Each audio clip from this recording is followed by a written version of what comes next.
બ્રહ્મવૈવર્ત પુરાણની કથાને આગળ વધારી ભાગ 7મો. શ્રી કૃષ્ણનું નારાયણ વગેરેને લક્ષ્મી વગેરેનું પત્ની રૂપમાં દાન. મહાદેવજીએ દાર સંયોગમાં અરુચિ પ્રગટ કરીને નિરંતર ભજનના માટે વરદાન માગવું તથા ભગવાને તેમને વરદાન આપીને તેમના નામ વગેરેનો મહિમા બતાવીને તેમને ભવિષ્યમાં શિવા સાથે લગ્નની આજ્ઞા આપવી તથા શિવા વગેરેને મંત્ર વગેરેનો ઉપદેશ કરવો. સૌતી કહે છે કે ત્યાર પછી શ્રીકૃષ્ણે શ્રેષ્ઠ રત્નોની માળા સાથે મહાલક્ષ્મી અને સરસ્વતી આ બંને દેવીઓને પણ નારાયણના હાથમાં સાદર સમર્પિત કરી દીધા. ત્યાર પછી બ્રહ્માજીને સાવિત્રી ધર્મને મૂર્તિ, કામદેવને રૂપવતી, રતિ અને કુબેરને મનોરમા સાદર પ્રદાન કરી એ જ પ્રમાણે બીજી સ્ત્રીઓને પણ પતિઓના હાથમાં આપી દીધા. જે સ્ત્રી જેનાથી પ્રગટ થઈ હતી તે રૂપવતી સતીને તે પતિના હાથમાં અર્પિત કરી દીધી. ત્યાર પછી સર્વેશ્વર શ્રીકૃષ્ણે યોગીઓના ગુરુ શંકરને બોલાવીને પ્રિયવાણીમાં કહ્યું કે તમે દેવી સિંહવાહિનીને ગ્રહણ કરો. શ્રીકૃષ્ણનું આ વચન સાંભળીને નીલલોહિત શિવ હસ્યા અને ડરતા હોય એમ વિનિત ભાવે પ્રભુ અચ્યુતને કહ્યું કે મહાદેવજીએ પહેલાં પ્રકૃતિના દોષ બતાવીને તેને ગ્રહણ ન કરવાની ઈચ્છા પ્રગટ કરી. પછી આ પ્રમાણે કહ્યું કે શ્રી મહેશ્વર બોલ્યા કે નાથ, મારે પત્ની ન જોઈએ, મને તો ગમતું વરદાન આપો જે સેવકને અભિષ્ટ હોય. શ્રેષ્ઠ સ્વામી તેમને તે જ વસ્તુ આપે છે. હું તમારી ભક્તિ કરતો રહું, તમારી ચરણોની સેવા કરતો રહું. આ ઈચ્છા મારા હૃદયમાં નિરંતર વધતી રહે. તમારા નામ જપથી, તમારા ચરણ કમળોની સેવાથી મને કદી તૃપ્તિ થતી નથી. હું સૂતા જાગતા સતત પોતાના 5 મુખોથી તમારા ગુણોનું જે મંગળદાતા છે નિરંતર ગાન કરતો રહીને સર્વત્ર વિચરતો રહું છું. મારું મન કોટી કોટી કલ્પો સુધી તમારા સ્વરૂપનું ધ્યાન કરવામાં તત્પર રહે. તમારી સેવા, પૂજા, વંદન અને નામ કીર્તનમાં સદા આનંદ પ્રાપ્ત થાય. આ બધાથી વિરત થતાં મારું મન ઉદ્વિગ્ન થઈ જાય. સંપૂર્ણ વરદાનોના ઈશ્વર તમારા નામ અને ગુણોનું સ્મરણ, કીર્તન, શ્રવણ, જપ, તમારા મનોહર રૂપનું ધ્યાન, તમારા ચરણકમળોની સેવા, તમારી વંદના, તમારા પ્રતિ આત્મસમર્પણ તથા નિત્ય તમારા પ્રસાદનું ભોજન, આ જે 9 પ્રકારની ભક્તિ છે તેને જ મને શ્રેષ્ઠ વરદાનમાં આપી દો. પ્રભુ શ્રાષ્ટી, તમારા જેવા ઐશ્વર્યની પ્રાપ્તિ, સારૂપ્ય, તમારી નિકટ રહેવાનું સૌભાગ્ય, સામ્ય, આપની સમાનતાની પ્રાપ્તિ અને લીનતા, તમારા મળીને એક થઈ જવું અથવા સાયુજ્યની પ્રાપ્તિ. મુક્ત પુરુષ આ 6 પ્રકારની મુક્તિ બતાવે છે: અણિમા, લાઘિમા, ગરિમા, પ્રાપ્તિ, પ્રાકામ્ય, મહિમા, ઈશત્વ, વસિત્વ, સર્વકામના વિનાશતા, સર્વજ્ઞતા, દુરશ્રવણ, પરકાય પ્રવેશ, વાક સિદ્ધિ, કલ્પવૃક્ષત્વ, સર્જન શક્તિ, સંહાર શક્તિ, અમરત્વ અને સર્વ અગ્રણ્ય ગણતા. આ 18 સિદ્ધિઓ છે. સર્વેશ્વર, યોગ, તપ, સર્વ પ્રકારના દાન, વ્રત, યશ, કીર્તિ, વાણી, સત્ય, ધર્મ, ઉપવાસ, સંપૂર્ણ તીર્થોમાં ભ્રમણ, સ્નાન, તમારા સિવાય અન્ય દેવતાઓનું પૂજન, દેવ પ્રતિમાઓના દર્શન, 7 દ્વીપોની 7 પરિક્રમા, સમસ્ત સમુદ્રોમાં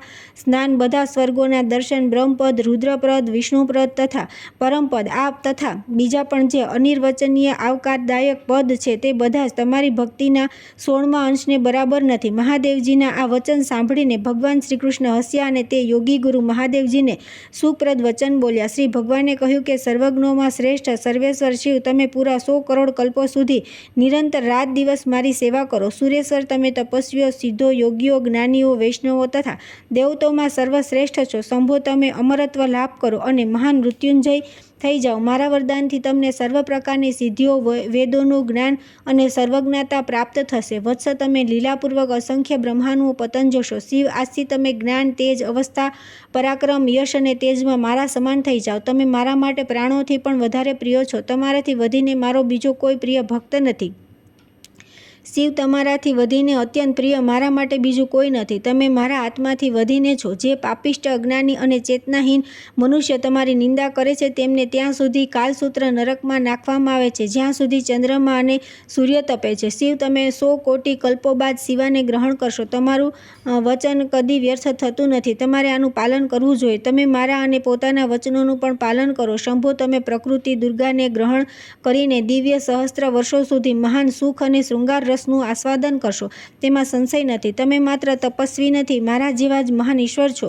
જે સ્વેચ્છામય ઈશ્વર છે તે યથાસમય ગૃહી, તપસ્વી અને યોગી થયા કરે છે. શિવ, પત્ની પરિગ્રહમાં તમે જે દુઃખની વાત કહી છે તેના વિશે હું એ કહેવા માગું છું કે કુલટા સ્ત્રી જ પતિને દુઃખ આપે છે, પતિવ્રતા નહીં. જે મહાન કુળમાં ઉત્પન્ન થઈ છે, કુલીન તથા કુળ મર્યાદાનું પાલન કરનારી છે, તે સ્નેહપૂર્વક તે પ્રમાણે પતિનું પાલન કરે છે. જે માતા ઉત્તમ પુત્રનું પતિ પતિત હોય કે અપતિ, દરિદ્ર હોય કે ધનવાન, કુલવતી સ્ત્રીના માટે તે બધું જ આશ્રય અને દેવતા છે. જે નીચ કુળમાં ઉત્પન્ન થઈ છે, જેમના માતા પિતાના નિકૃષ્ટ શીલ, સ્વભાવ અને આચરણનું સંમિશ્રણ થયું છે તથા જે પરપુરુષોના ઉપયોગમાં આવનારી છે, વાસ્તવમાં તે જ સ્ત્રીઓ સદા પતિની નિંદા કરે છે. જે પતિને આપણાથી બંનેથી પણ વધીને સમજે છે, જુએ છે, તે સતી સાધ્વી સ્ત્રી ગોલોકમાં પોતાના સ્વામીની સાથે કોટી કલ્પો સુધી આનંદ ભોગવે છે. શિવ તે વૈષ્ણવી પ્રકૃતિ શિવપ્રિયા બનીને તમારા માટે કલ્યાણમય થશે. તેથી મારી આજ્ઞાથી લોક કલ્યાણ માટે તે સાધ્વીને ભાર્યારૂપે ગ્રહણ કરો. ત્યાર પછી ભગવાન શ્રીકૃષ્ણે શિવલિંગની સ્થાપના અને પૂજનનું મહાન ફળ બતાવીને કહ્યું કે જે મહાદેવ મહાદેવ અને મહાદેવનું ઉચ્ચારણ કરે છે તેની પાછળ હું તે નામ સાંભળવાના લોભથી જાઉં છું. જે મનુષ્ય શિવ નામનો ઉચ્ચાર કરીને પ્રાણ છોડે છે તે કોટી જન્મોના પાપથી છૂટીને મોક્ષ પ્રાપ્ત કરે છે. શિવ શબ્દ કલ્યાણનો વાચક છે અને કલ્યાણ શબ્દ મુક્તિનો. શિવના ઉચ્ચારણથી મોક્ષ અર્થાત કલ્યાણની પ્રાપ્તિ થાય છે. તેથી મહાદેવજીને શિવ કહેવામાં આવે છે. ધન અને ભાઈબંધુઓનો વિયોગ થતાં જે શોકસાગરમાં ડૂબી ગયો હોય તે મનુષ્ય શિવ શબ્દનું ઉચ્ચારણ કરી સર્વથા કલ્યાણનો ભાગી બને છે. શિવ પાપનાશક અર્થમાં છે અને મોક્ષદાયક અર્થમાં. મહાદેવજી મનુષ્યના પાપહર્તા અને મોક્ષદાતા છે. તેથી તેમને શિવ કહેવામાં આવે છે. જેની વાણીમાં શિવ મંગલમય નામ વિદ્યમાન છે તેના કરોડો જન્મનું પાપ અવશ્ય નષ્ટ થઈ જાય છે. શૂલધારી મહાદેવજીને આ પ્રમાણે કહી ભગવાન શ્રીકૃષ્ણે તેમને કલ્પવૃક્ષ મંત્ર અને મૃત્યુંજય તત્વજ્ઞાન આપ્યું. ત્યાર પછી તેમણે સિંહવાહિની દુર્ગાને કહ્યું કે શ્રી ભગવાને કહ્યું કે વચ્ચે આ સમયે તમે ગોલોકમાં મારી પાસે રહો. પછી સમય આવે ત્યારે કલ્યાણના આશ્રય એવા મંગલદાતા શિવને પતિરૂપે પ્રાપ્ત કરશો. સુમુખી સંપૂર્ણ દેવતાઓના તેજ સમૂહથી પ્રગટ થઈને સમગ્ર દૈત્યોનો સંહાર કરી તમે સર્વ દ્વારા પૂજિત થશો. ત્યાર પછી કલ્પ વિશેષમાં સતયુગમાં તમે દક્ષ કન્યા સતી થશો અને શિવના ગૃહિણી બનશો. પછી પિતાના યજ્ઞમાં પોતાના સ્વામીની નિંદા સાંભળીને શરીરનો ત્યાગ કરી દેશો અને હિમાચલના પત્ની મેનાના ગર્ભથી જન્મ લઈને પાર્વતી નામે વિખ્યાત થશો. તે સમયે દિવ્ય સહસ્ત્ર વર્ષો સુધી તમે શિવની સાથે વિહાર કરશો. ત્યાર પછી તમે સર્વદાના માટે પતિની સાથે પૂર્ણત અભિન્નતા પ્રાપ્ત કરી લેશો. સુરેશ્વરી દર વર્ષે પ્રશસ્ત સમયમાં સમસ્ત લોકમાં તમારી શરતકાલીન પૂજા થશે. ગામો અને નગરોમાં તમે ગ્રામ દેવતા તરીકે પૂજાશો તથા વિભિન્ન સ્થાનોમાં તમારા જુદા જુદા નામ હશે. મારી આજ્ઞાથી શિવ રચિત નાના પ્રકારના તંત્રો દ્વારા તમારી પૂજા કરવામાં આવશે. હું તમારા માટે સ્તોત્ર અને કવચનું વિધાન કરીશ. તમારા સેવક પણ સિદ્ધ અને મહાન થશે તથા ધર્મ અર્થ કામ અને મોક્ષરૂપી ફળના અધિકારી થશે. પુણ્યક્ષેત્ર ભારતવર્ષમાં જે તમારી સેવા પૂજા કરશે તેમના યશ કીર્તિ ધર્મ અને ઐશ્વર્યની વૃદ્ધિ થશે. પ્રકૃતિને આ પ્રમાણે કહીને ભગવાને તેને કામબીજ કલી સહિત એકાદશાક્ષર મંત્રનો ઉપદેશ આપ્યો જે પરમ ઉત્તમ મંત્રરાજ કહેવાય છે. પછી વિધિપૂર્વક ધ્યાનનો ઉપદેશ આપ્યો તથા ભક્તો પર અનુગ્રહ કરવા માટે શ્રી શ્રી માયા હિમ તથા કામ ક્લીમ બીજ સહિત દક્ષાસર મંત્રનો ઉપદેશ આપ્યો. સાથે સાથે સર્જનના માટે ઉપયોગી શક્તિ અને મનોવાંછિત વસ્તુ પ્રદાન કરનારી સંપૂર્ણ સિદ્ધિ આપી ભગવાને પ્રકૃતિને ઉત્કૃષ્ટ તત્વજ્ઞાન પણ આપ્યું. આ પ્રમાણે તેને ત્રયોદશાક્ષર મંત્ર આપીને જગદીશ્વર શ્રીકૃષ્ણે શિવને પણ સ્તોત્ર અને કવચ આપ્યું. બ્રહ્મન પછી ધર્મને પણ તે જ મંત્ર અને તે જ સિદ્ધિ તથા જ્ઞાન આપી કામદેવ અગ્નિ અને વાયુને પણ મંત્ર વગેરેનો ઉપદેશ આપ્યો. એ જ પ્રમાણે કુબેર વગેરેને મંત્ર વગેરેનો ઉપદેશ આપી વિધાતાના પણ વિધાતા ભગવાન શ્રીકૃષ્ણે સૃષ્ટિના સર્જન માટે બ્રહ્માજીને આ પ્રમાણે કહ્યું.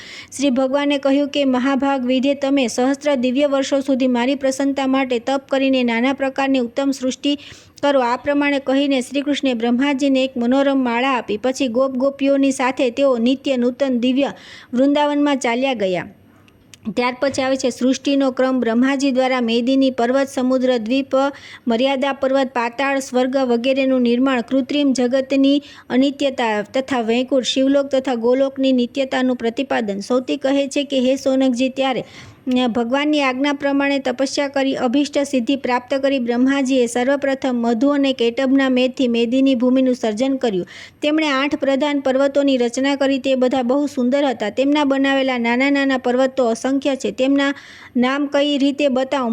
મુખ્ય પર્વતોના નામ સાંભળો. સુમેરુ, કૈલાસ, મલય, હિમાલય, ઉદ્યાચલ, અસ્તાચલ, સુવેલ અને ગંધમાદન.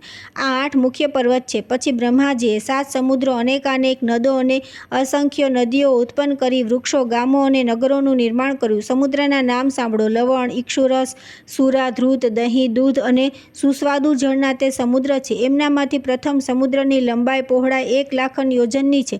પછીના બધા ઉત્તરોત્તર 2 ગણા થતા ગયા છે. આ સમુદ્રોથી ઘેરાયેલા 7 દ્વીપ, તેમનું ભૂમંડળ કમળપત્રની આકૃતિવાળું છે. તેમાં ઉપદ્વીપ અને મર્યાદા પર્વત પણ 7 જ છે. બ્રહ્મન, હવે તમે તે દ્વીપોના નામ સાંભળો જેમની પહેલાં બ્રહ્માજીએ રચના કરી હતી. તે છે જંબુદ્વીપ, શ્વાપદ્વીપ, કુશદ્વીપ, લક્ષદ્વીપ, કૌચદ્વીપ, ન્યગ્ર અથવા શાલ્મલી દ્વીપ તથા પુષ્કરદ્વીપ. ભગવાન બ્રહ્માએ મેરુ પર્વતના 8 શિખરો પર 8 લોકપાલોના વિહારના માટે 8 મનોહર પુરીઓનું નિર્માણ કર્યું. તે પર્વતના મૂળ ભાગ પાતાળલોકમાં તેમણે ભગવાન અનંત શેષનાગની નગરી બતાવી. ત્યાર પછી લોકનાથ બ્રહ્માએ તે પર્વતની ઉપરને ઉપર 7 સ્વર્ગોની રચના કરી. શૌનકજી, તે બધાના નામ સાંભળો: ભૂરલોક, ભુવરલોક, પરમ મનોહર સ્વર્ગલોક, મહરલોક, જનલોક, તપોલોક તથા સત્યલોક.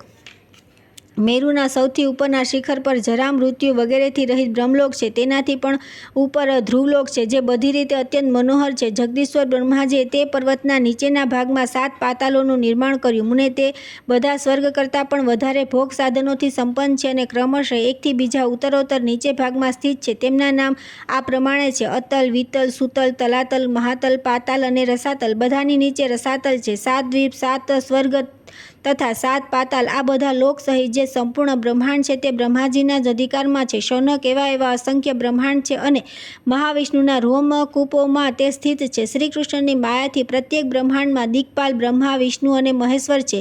દેવતા, મનુષ્ય વગેરે બધા પ્રાણી સ્થિત છે. આ બ્રહ્માંડોની ગણતરી કરવામાં ન તો લોકનાથ બ્રહ્મા, ન શંકર, ન ધર્મ અને ન વિષ્ણુ પણ સમર્થ છે. પછી બીજા દેવતા કઈ ગણતરીમાં? વિપ્રવર, કૃત્રિમ વિશ્વ તથા તેની અંદર રહેવાવાળી જે વસ્તુઓ છે તે બધી અનિત્ય તથા સ્વપ્નની જેમ નિશ્ચળ છે. વૈકુંઠ, શિવલોક તથા એ બંનેથી પર જે ગોલોક છે એ બધા નિત્યધામ છે. તે બધા કૃત્રિમ વિશ્વની બહાર છે, જેમ કે આત્મા, આકાશ અને દિશાઓ કૃત્રિમ જગતની બહાર તથા નિત્ય છે. ત્યાર પછી આવે છે સાવિત્રી દ્વારા વેદ વગેરેની સૃષ્ટિ. બ્રહ્માજીથી સનકાદિકની સ્ત્રી સહિત સ્વયંભૂ મનુની, રુદ્રોની, પુલસ્યોની, મુનિઓની તથા નારદની ઉત્પત્તિ. નારદને બ્રહ્માનો અને બ્રહ્માને નારદનો શાપ. સૌથી કહે છે કે ત્યાર પછી સાવિત્રીએ 4 મનોહર વેદોને પ્રગટ કર્યા. સાથે સાથે ન્યાય અને વ્યાકરણ વગેરેના નાના પ્રકારના શાસ્ત્ર સમૂહ તથા પરમ મનોહર અને દિવ્ય 36 રાગિણીઓ ઉત્પન્ન કરી. નાના પ્રકારના તાલોથી યુક્ત 6 સુંદર રાગ પ્રગટ કર્યા. સતયુગ, ત્રેતા, દ્વાપર, ક્લેશપ્રિય, કળિયુગ, વર્ષ, માસ, ઋતુ, તિથિ, દંડ, ક્ષણ વગેરે, દિવસ, રાત્રિ, વાર, સંધ્યા, ઉષા, પુષ્ટિ, મેઘા, વિજયા, જયા, છ, કૃતિકા, યોગ, કરણ, કાર્તિકેય, પ્રિયા, સતી, મહાષષ્ઠી, દેવસેના, જે માતૃકોમાં મુખ્ય અને બાળકોની ઈષ્ટ દેવી છે, એ બધાને પણ સાવિત્રીએ જ ઉત્પન્ન કર્યા. બ્રાહ્મ, પાદ્મ, વરાહ, આ 3 કલ્પ માનવામાં આવ્યા છે. નિત્ય, નૈમિતિક, દ્વિપરાર્ધ અને પ્રાકૃતિક, આ 4 પ્રકારના પ્રલય છે. આ કલ્પો અને પ્રલયોને તથા કાળ, મૃત્યુ, કન્યા તથા સમસ્ત વ્યાધિઓને ઉત્પન્ન કરીને સાવિત્રીએ તેમને પોતાનું સ્તનપાન કરાવ્યું. ત્યાર પછી બ્રહ્માજીની પીઠમાંથી અધર્મ ઉત્પન્ન થયો. અધર્મના ડાબા ભાગમાંથી અલક્ષ્મી ઉત્પન્ન થઈ, જે તેની પત્ની હતી. બ્રહ્માજીની નાભીમાંથી શાલ્પીઓના ગુરુ વિશ્વકર્મા ઉત્પન્ન થયા. સાથે સાથે 8 મહાવસુઓ પણ ઉત્પન્ન થયા, જે મહાન બળ પરાક્રમી હતા. ત્યાર પછી વિધાતાના મનથી 4 કુમાર આવિર્ભૂત થયા, જે 5 વર્ષની આયુના દેખાતા હતા તથા બ્રહ્મ તેજથી પ્રકાશિત થઈ રહ્યા હતા. તેમનામાં પ્રથમ સનક હતા, બીજાનું નામ સનંદન હતું, ત્રીજા સનાતન અને ચોથા જ્ઞાનીઓમાં શ્રેષ્ઠ ભગવાન સનતકુમાર હતા. ત્યાર પછી બ્રહ્માજીના મુખથી સુવર્ણ જેવા તેજસ્વી કુમાર ઉત્પન્ન થયા, જે દિવ્ય રૂપધારી હતા. તેની સાથે તેની પત્ની પણ હતી. તે શ્રીમાન તથા સુંદર યુવક હતો. સ્વયંભૂ મનુ જે સ્ત્રી હતી તેનું નામ શત્રુપા હતું. તે બહુ જ રૂપાળી અને લક્ષ્મીની કળા સ્વરૂપા હતી. પત્ની સહિત મનુ વિધાતાની આજ્ઞાનું પાલન કરવા માટે તૈયાર રહેતા હતા. સ્વયં વિધાતાએ હર્ષભર્યા પુત્રોને સૃષ્ટિ કરવા માટે કહ્યું. તે બધા જ ભગવત ભક્ત હોવાના કારણે બ્રહ્માજીની વાતનો સ્વીકાર ન કરી તપસ્યા કરવા ચાલ્યા ગયા. તેના કારણે વિધાતાને ભારે ક્રોધ થયો. ક્રોધથી તેઓ બળવા લાગ્યા. પ્રભો, તે જ સમયે તેમના લલાટમાંથી 11 રુદ્ર પ્રગટ થયા. તેમનામાંથી એકને સંહારકારી કાલાગ્નિ રુદ્ર કહેવાય છે. બધા લોકમાં માત્ર તેઓ જ તામસ તથા તમોગુણવાળી માનવામાં આવ્યા છે. સ્વયંભૂ બ્રહ્મા રાજસ્ય અને શિવ તથા વિષ્ણુ સાત્વિક છે.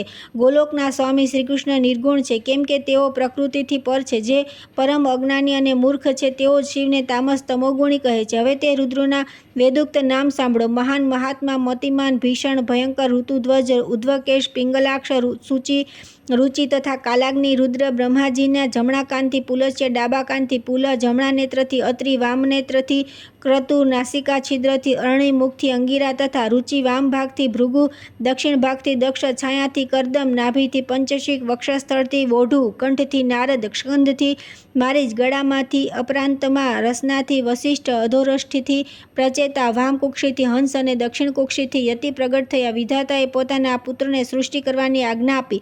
પિતાની આ વાત સાંભળી નારદે તેમને કહ્યું. નારદ બોલ્યા, જગતપતે પિતામહ પહેલા સનક, સનંદન વગેરે મોટા પુત્રોને બોલાવો અને તેમના લગ્ન કરો. ત્યાર પછી અમને આ પ્રમાણે કરવાનું કહો. જ્યારે પિતાજી તમે તેમને તપસ્યામાં લગાવ્યા છે ત્યારે અમને શા માટે સંસાર બંધનમાં નાખી રહ્યા છો? ઓહો, કેટલા દુઃખની વાત છે કે પ્રભુની બુદ્ધિ વિપરીત ભાવને પ્રાપ્ત થઈ રહી છે. ભગવાન, આપે કોઈ પુત્રને તો અમૃતથી પણ શ્રેષ્ઠ તપસ્યાનું કાર્ય આપ્યું છે અને કોઈને તમે વિષથી પણ વિષમ વિષય ભોગ આપી રહ્યા છો. પિતાજી જે અત્યંત નિમ્ન કોટીના ભયાનક ભવસાગરમાં પડે છે તેના કરોડો કલ્પોમાં પણ ઉદ્ધાર થતો નથી. ભગવાન પુરુષોત્તમ જ સૌના આદિ કારણ તથા મોક્ષના બીજ છે. તેઓ જ બધું જ આપવાવાળા, સત્ય તથા દયાળુ છે. તેઓ જ ભક્તોને એકમાત્ર શરણ આપનારા છે અને ભક્તવત્સલ છે. ભક્તોના પ્રિય રક્ષક અને તેમના પર અનુગ્રહ કરનારા પણ તે જ છે. ભક્તોના આરાધ્ય તથા પ્રાપ્ય તે પરમેશ્વર શ્રીકૃષ્ણને છોડીને કયો મૂર્ખ વિનાશકારી વિષયોમાં મન લગાવશે?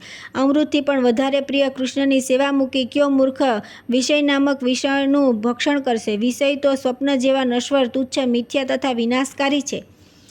તાત દીવાની જ્યોતનો અગ્રભાગ પતંગિયાને બહુ મનોહર દેખાય છે. જેમ લાકડીમાં ચોંટાડેલું માંસ માછલીઓને અત્યંત સુખદ લાગે છે, તે જ પ્રમાણે વિષયી પુરુષને વિષયોમાં સુખ પ્રતીત થાય છે, પરંતુ વાસ્તવમાં તે મૃત્યુનું કારણ છે.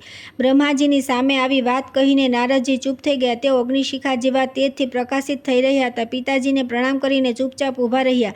તેમની વાત સાંભળી બ્રહ્માજી ક્રોધથી અગ્નિ જેવા લાલ થઈ ગયા. હોઠ ફરકવા લાગ્યા અને શરીર થરથર ધ્રુજવા લાગ્યું. બ્રહ્મન તેઓ પુત્રને શાપ આપતા બોલ્યા. બ્રહ્માજીએ કહ્યું કે નારદ, મારા શાપથી તમારા જ્ઞાનનો લોપ થઈ જશે. તમે સ્ત્રીઓના આશક બની જશો, તેમને વશ થઈ જશો. તમે 50 સ્ત્રીઓના પતિ થશો. શૃંગાર શાસ્ત્રના જ્ઞાતા, શૃંગારના રસાસ્વાદન માટે અત્યંત લોલુપ તથા નાના પ્રકારના શૃંગારમાં નિપુણ લોકોના ગુરુના પણ ગુરુ થઈ જશો.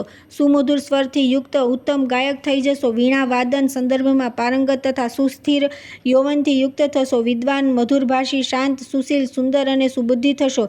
એમાં કોઈ સંશય નથી. તે સમય ઉપબર્હણ નામથી તમારી પ્રસિદ્ધિ થશે. તે સમયે સ્ત્રીઓ સાથે યુગો સુધી નિર્જનવનમાં વિહાર કરીને પછી મારા શાપથી દાસીપુત્ર થશો. બેટા, ત્યાર પછી વૈષ્ણવોના સંસર્ગથી તમે તેમનો પ્રસાદ ખાવાથી તમે ફરીથી કૃષ્ણની કૃપા પ્રાપ્ત કરીને મારા પુત્રરૂપે પ્રતિષ્ઠિત થઈ જશો. તે સમયે હું ફરી તમને પુરાતન જ્ઞાનનો બોધ કરાવીશ. આ સમયે મારી દ્રષ્ટિથી દૂર થઈ જાઓ અને અવશ્ય પતનના માર્ગે જાઓ. બ્રહ્મન પુત્રને શાપ આપી બ્રહ્મા ચૂપ થઈ ગયા અને નારદજી રડવા લાગ્યા. તેમણે બે હાથ જોડીને પિતાને કહ્યું કે નારદ બોલ્યા કે તાત જગતગુરુ, તમે ક્રોધને રોકો. તમે સર્જક છો, તપસ્વીઓના સ્વામી છો. મારા પર તમે આ કારણ જ ક્રોધ કર્યો છે. વિદ્વાન પુરુષ પોતાના કુમાર્ગે જનાર પુત્રને શાપ આપે અથવા તેનો ત્યાગ કરે, પરંતુ તમે પંડિત હોવા છતાં પોતાના તપસ્વી પુત્રને શાપ આપવો કઈ રીતે યોગ્ય માન્યો છે? બ્રહ્મન, જે યોનિઓમાં મારો જન્મ થાય, ભગવાનની ભક્તિ કદાપી મને ન છોડે એવું વરદાન આપો. જગતસ્રષ્ટા જ પુત્ર કેમ ન હોય? જો ભગવાનના ચરણોમાં તેની ભક્તિ નથી તો તે ભરતભૂમિમાં સુવરથી પણ વધીને અધમ છે. જે પોતાના પૂર્વજન્મનું સ્મરણ રાખીને શ્રીહરિની ભક્તિથી યુક્ત થાય છે તે સુવરની યોનિમાં જન્મ લેતો પણ શ્રેષ્ઠ છે, કેમ કે તે ભક્તિરૂપી કર્મથી તે ગોલોકમાં જાય છે. જે ગોવિંદના ચરણવિંદની ભક્તિરૂપી મનોવાંછિત મકરંદનું પાન કરતા રહે છે તે વૈષ્ણવ વગેરેના સ્પર્શથી સઘળી પૃથ્વી પવિત્ર થઈ જાય છે. પિતામહ પાપી લોકોના સ્નાન કરીને તીર્થોને જે પાપ આપી દે છે તે પાપોનું પ્રક્ષાલન કરવા માટે બધા તીર્થ વૈષ્ણવ મહાત્માઓનો સ્પર્શ કરવા ઈચ્છે છે. અહો, ભારત વર્ષમાં શ્રીહરિના મંત્રનો ઉપદેશ આપવા અને લેવા માત્રથી કેટલાય મનુષ્યો પોતાના કરોડો પૂર્વજોની સાથે મુક્ત થઈને ગયા છે. મંત્ર ગ્રહણ કરવા માત્રથી મનુષ્ય કરોડો જન્મોના પાપથી મુક્ત અને શુદ્ધ થઈ જાય છે અને પૂર્વના કર્મોને મૂળ સાથે નષ્ટ કરી દે છે. જે ગુરુ, પુત્રો, પત્નીઓ, સેવકો, શિષ્યો અને ભાઈ બંધુઓને ઉપદેશ આપીને તેને સન્માર્ગે દોરે છે તેને અવશ્ય ઉત્તમ ગતિ પ્રાપ્ત થાય છે, પરંતુ જે ગુરુ શિષ્યનો વિશ્વાસપાત્ર થઈ તેમને કુમાર્ગે જેવા પ્રેરિત કરે છે તે ત્યાં સુધી કુંભીપાક નરકમાં નિવાસ કરે છે, જ્યાં સુધી સૂર્ય અને ચંદ્રમાનું અસ્તિત્વ રહે છે. તે કેવો ગુરુ, કેવો પિતા, કેવો સ્વામી અને કેવો પુત્ર છે જે ભગવાન શ્રીકૃષ્ણ ચંદ્રની ભક્તિ આપવામાં અસમર્થ હોય? હે ચતુરાનંદ, તમે અપરાધ વિના જ મને શાપ આપી દીધો છે, તેથી બદલામાં હું પણ શાપ આપું છું તો અનુચિત નહીં થાય. મારા શાપથી સંપૂર્ણ લોકના કવચ, સ્તોત્ર અને પૂજા સહિત તમારા મંત્રનો અવશ્ય લોપ થઈ જાય. પિતાજી, જ્યાં સુધી 3 કલ્પ વીતી ન જાય ત્યાં સુધી ત્રણેય લોકમાં તમે અપૂજ્ય બન્યા રહો. 3 કલ્પ વીતી ગયા પછી તમે પૂજ્યનીયોના પણ પૂજનીય થશો. હે સુવ્રત, અત્યારે તમારો યજ્ઞ ભાગ બંધ થઈ જાય, વ્રત વગેરેમાં પણ તમારી પૂજા ન થાય, માત્ર એક જ વાત રહે, તમે દેવતા વગેરેના વંદનીય બન્યા રહો. પિતાજીની સામે આ પ્રમાણે કહી નારદજી ચૂપ થઈ ગયા અને બ્રહ્માજી વ્યથિત હૃદય સભામાં સ્થિર ભાવે બેસી રહ્યા. શૌનકજી પિતાને આપેલા તે શાપના કારણે નારદજી ઉપબર્હણ નામક ગંધર્વ અને દાસીપુત્ર થયા. ત્યાર પછી પિતા પાસેથી જ્ઞાન પ્રાપ્ત કરીને તેઓ મહર્ષિ નારદ થઈ ગયા. આ પ્રસંગનું હું આગળ જઈને વર્ણન કરીશ.